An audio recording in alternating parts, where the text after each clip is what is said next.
Hello, welcome to the Let's Talk Kids Health live show. I'm Dr. Narissa Bauer, your host. As you know, I'm a behavioral pediatrician and CEO of Let's Talk Kids Health. The concept of the show is to share information about behavioral health, parenting, and family wellness.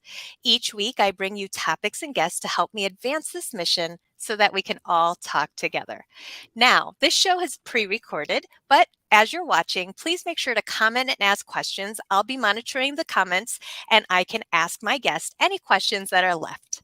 The replay obviously will be immediately available after the broadcast. And if you're watching this and you're like, oh no, somebody should be watching this, well, share it then, because sharing is caring.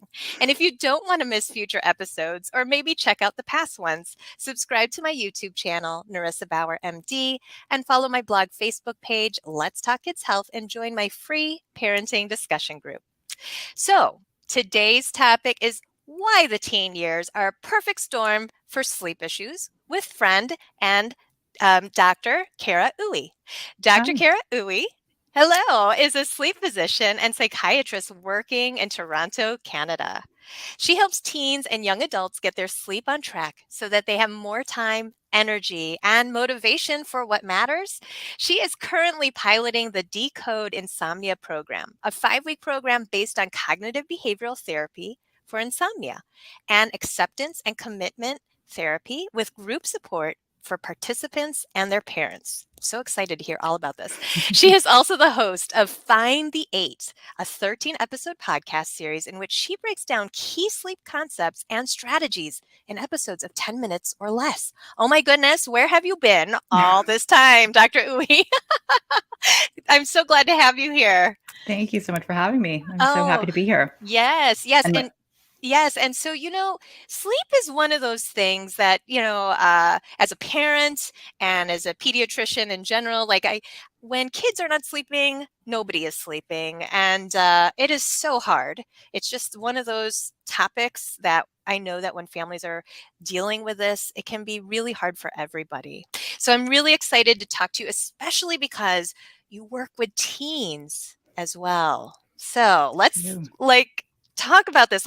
First of all, can you just share with me, how did you find your passion for working with this population? Sure. So I'm trained as a child and adolescent psychiatrist, and Mhm. I've always loved working with that age group. I think even though I think on the outside or teens get a bad reputation of being kind of prickly and difficult to work with, I think that once you engage them and you talk about stuff that they can, that they're interested in, teens are great, right? They've got so much energy. I love kind of learning about the stuff that they're into and all that. So yeah, I've always loved working with that population. And I did my training, like I said, in psychiatry. Then I did child and adolescent psychiatry. And I just happened to attend a lecture, I think in my second last year on sleep. And I loved it. I thought it was so fascinating. I think at that point, more of the reason why I loved it was that it was so different from what I was doing in psychiatry. I'm kind of a psychiatrist that isn't maybe your typical psychiatrist. I love it, but it's not, some aspects of it don't quite fit with my personality. Anyway, so I just loved it, and so I did some more training in it. And as I started working more with teens in particular who had sleep issues and learning about the fantastic strategies and non-medication strategies that exist for sleep, I really realized I was missing the boat a lot because I would see these cases or these teens who would have such incredible benefits from being able to get their sleep on track. And it was really almost kind of the best intervention I think I'd ever used in any of my clinical experiences. It's kind of a non-medication strategy. It works really well when done properly. It can work quite quickly. It can have all of these trickle down effects on things like mood and other things that I was seeing within my work as a psychiatrist. And then the other big part of it was that it was kind of like this quick win. And so it was giving people the sense that they could change things, that they had agency and they had some control.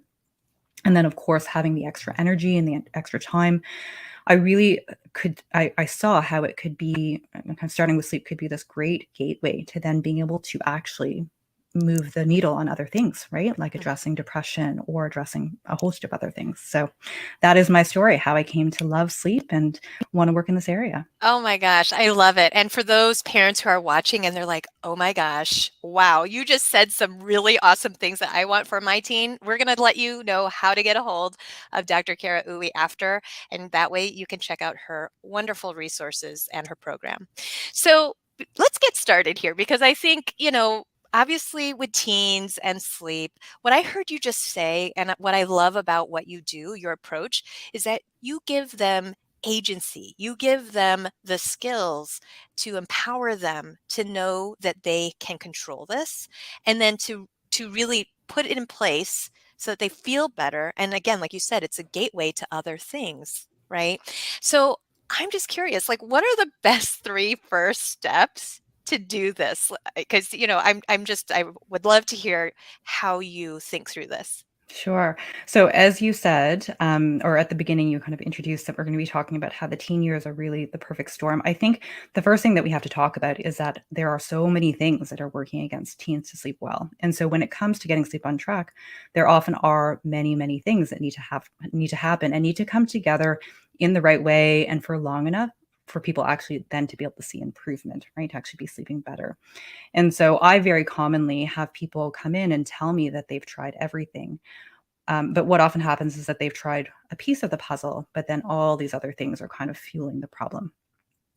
And so what I've started to tell people about, and a lot of people will come in and say things like, I've tried everything and they've received all these sleep hygiene handouts.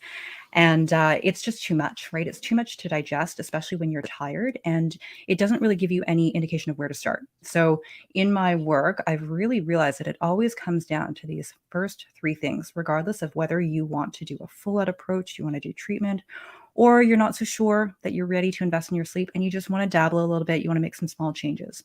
So I'm really, I'll get around to it, I promise. But the first three steps that I talk about are number one, very commonly in the teen years, people are trying to sleep simply when they actually aren't able to sleep. So I talk about this concept of sleep potential. And so you really need to be thinking about two things. One of them is the body clock.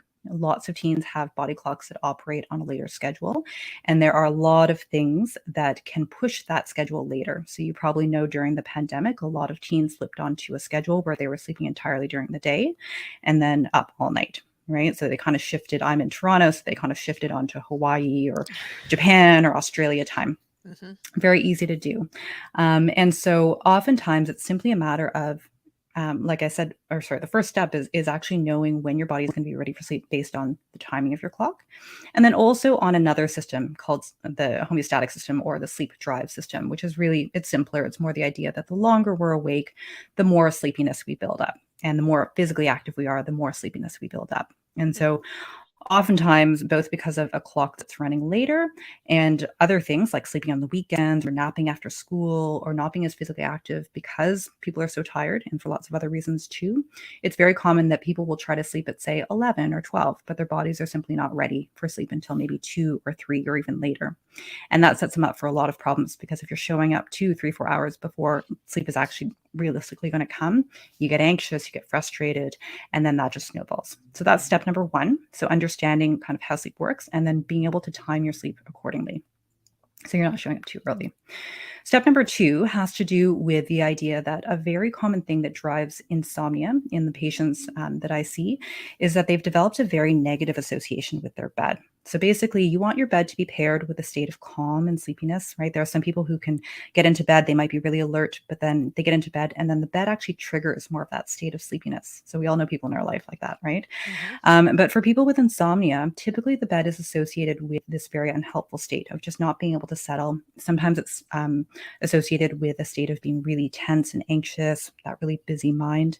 And if you don't address that factor that's fueling the insomnia, it doesn't matter if everything else is working well and you're doing everything else properly. It's a really powerful one that tends to fuel problems. So what can be helpful is actually to retrain yourself to associate bed with that state of kind of sleep state as opposed to a wake state. Put my pen down. But in order to do that, you need to stay out of bed and not get into bed until you're on the edge of sleep. If you're in bed and you can't sleep, you need to get out of bed and then not return until you are, again, on the edge of sleep. And you need to not be spending any time during the day in your bed.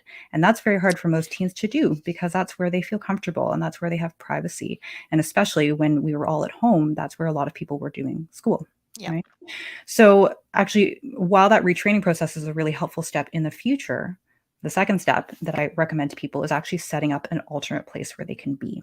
So it has to be a comfortable spot, somewhere where they're going to want to be in the moment when they're tired and cranky and overwhelmed, so that they don't do fall back into bed and end up spending all of that time awake in bed.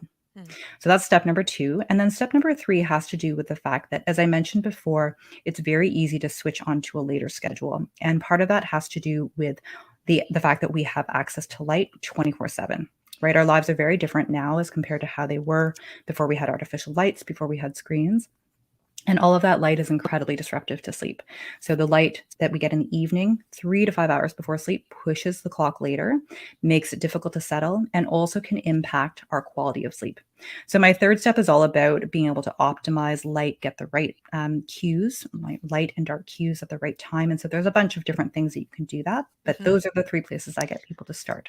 Wow, that's really great. And I love how you just sort of laid that out very clearly and succinctly because it just makes sense.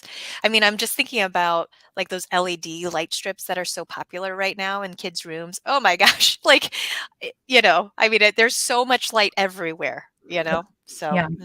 Yeah. And I'll just say, maybe to add to that, it's low hanging fruit, right? So these yeah. strategies on their own can actually be hugely impactful. Mhm. Like sometimes I'll have people just do these 3 things and they'll have significant improvement in their sleep. But even if they don't, you need something that you can start with, right? A lot of people may try to jump to, say, cutting out naps or waking up at the same time. Those are very good strategies for sleep, but they're very difficult to start with. And so you need to lay a foundation. And oftentimes, in order to be able to do the things in the future that are going to help for sleep, you need to start with these 3 things, in my Yeah. experience. Oh, that's so great. Thank you for that. All right, so you heard her. Make sure you're taking notes. Okay. So now, if we may, can we talk about, just again, from your experience, what are some of the more common mistakes that, parents may make when they're trying to support their teen? And I'm going to say supporting their teen and not telling their teen, how to get their sleep back on track because we can't do that, right? Absolutely. So I think it does relate to what I just said. And a lot of it boils down to just not quite meeting the teens where they're at. I think I really try to do a lot of work and I speak a lot about this idea of the perfect storm for the teen years and how teens are so set up for sleep difficulties. I think it's incredible when I meet a teen who's sleeping well because it's so hard to sleep in these years for so many different reasons. Yep. And I think oftentimes parents, they simply don't know about some of the factors that are driving the issues in teens. And I think sometimes will, very understandably get frustrated by having to wake up their teen. They need to get to work, right? It really can create a lot of conflict. And then also getting their teens off electronics and all of that. It really does set up this almost impossible Yes. situation for parents. So, but regardless, I think, when you're trying to really help anybody change anything, it is about figuring out where they are, meeting where they're at, and then supporting them from there. And so the way in which I think this relates to what I just mentioned is that oftentimes people are jumping forward to, okay, let's cut out all the naps. Let's wake up at the same time. Let's stay out of bed, 100%. Let's put the electronics away 3 hours before bedtime.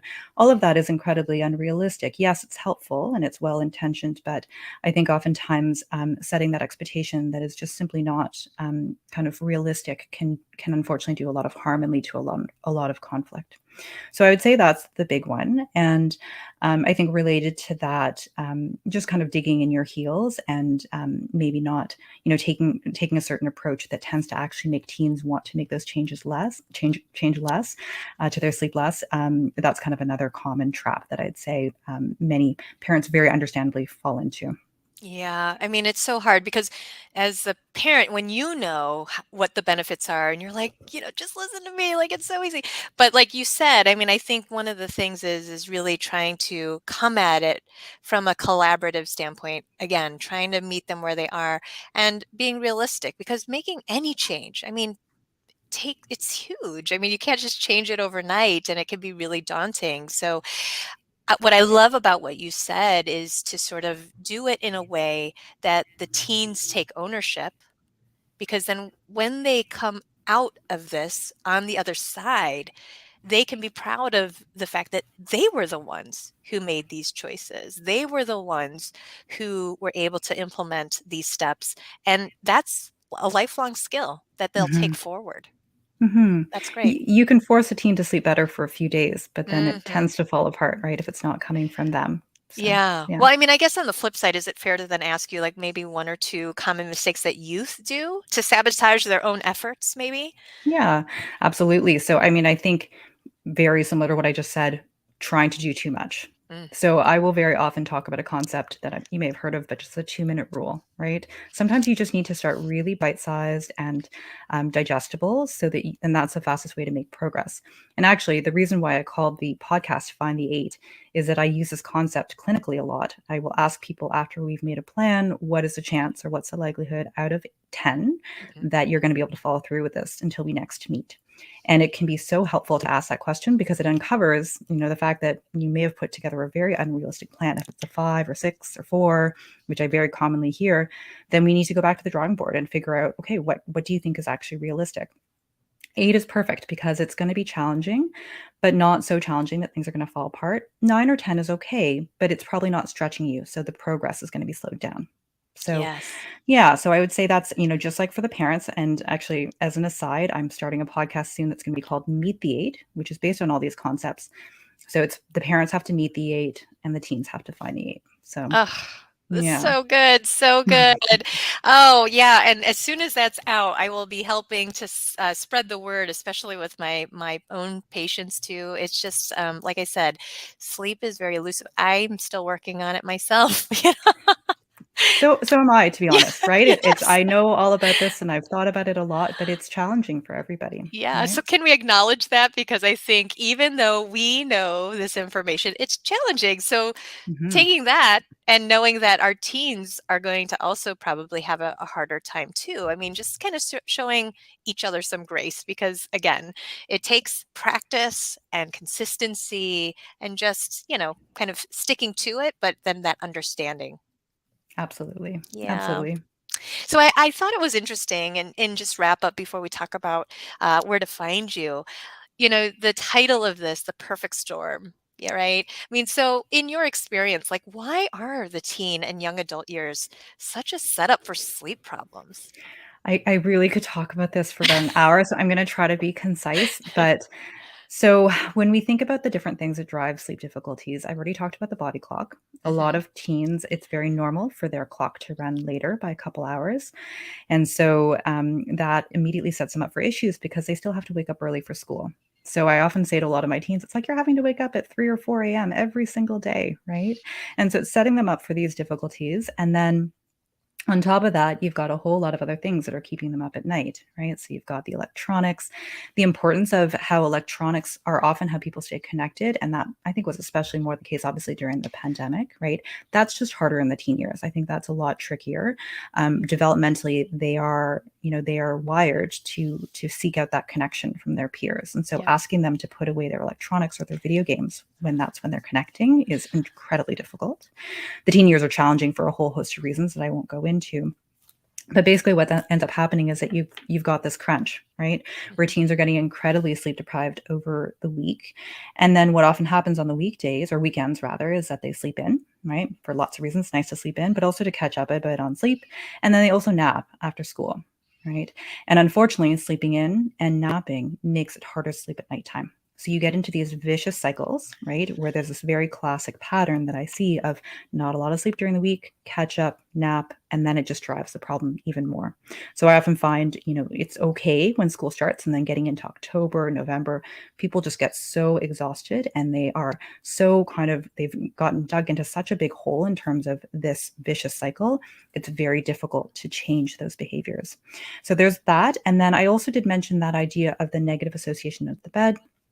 how that time awake in bed is such a really powerful thing that fuels sleep difficulties.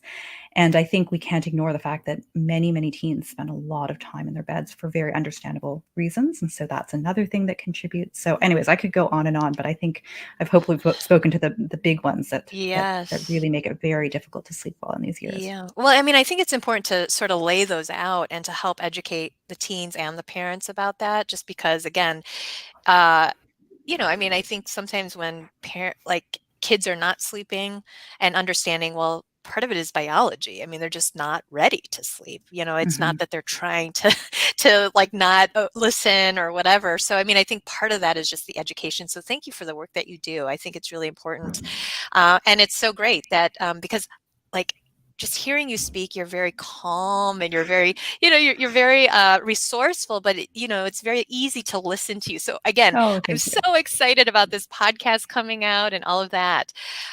So quickly, just tell us more about where people can find you if they're like, oh my goodness, I need a little bit more Dr. Uy in my life. Like, talk to us about that.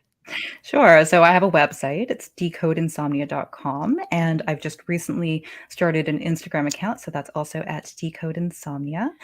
And those are, I would say, the main places to find me. As I mentioned, I do have this short podcast series, Find the Eight, and you can find out more about that on the website. And then I think in May or June, I'm not quite sure yet, that's when I'm going to be releasing the other podcast, Meet the Eight, Oh, which you can listen to anywhere. Yeah. wow. Wow, that's so great. And again, the nice thing about podcasts, I don't know about anybody else who watching right now. I mean, you can learn anywhere and it's Hmm. so easy to just, kind of find your favorite podcast as you're driving, as you're, doing errands. You can be learning all the time. So if sleep is like your thing that you need to work on, you must go to this website, find out about this podcast and download it too. Do you think that it would be appropriate for like parents, teens? Who would be ideal? Well, so for Find the Eight, which is that small series, that I'm speaking to teens. However, many adults have told me that it's quite helpful for them too. And to be honest, I have more of an adult audience than a teen audience. That was one thing I learned in putting it together, that there may be a better way of sharing these ideas with teens. Um, so that I would say anybody I think would benefit, but I am speaking to the teens. And then Meet the Eight is actually more geared towards parents and other people or professionals who work with teens. And that one is actually not just about sleep. I will talk about some of the concepts in my work around sleep. However, it is much more of a kind of, it's much more universal in terms of how do you help others change? Like, what are really the things that help move the dial or move the needle Yes. on supporting people to change? Yeah. Oh, I am so excited. I'm so excited. This is so great. Well, thanks again for coming on the show. And guys, if you are struggling with sleep, now you know who to go to. And again, like I said, if you are watching this show and you have other ideas or other topics that you'd like me to bring on to the show, other guests, feel free to just email me at drnarissa@letstalkkidshealth.org. Or as you're following me on social media, just send me a DM there. I'm always happy to hear from you. And as you know, the concept of the show is we need to be talking about these things. So I'm so glad for those of you who tuned in. Please make sure to share this episode widely. And again, let us know if these tips were helpful. So we'll see you again next week. Thanks for joining. Bye bye.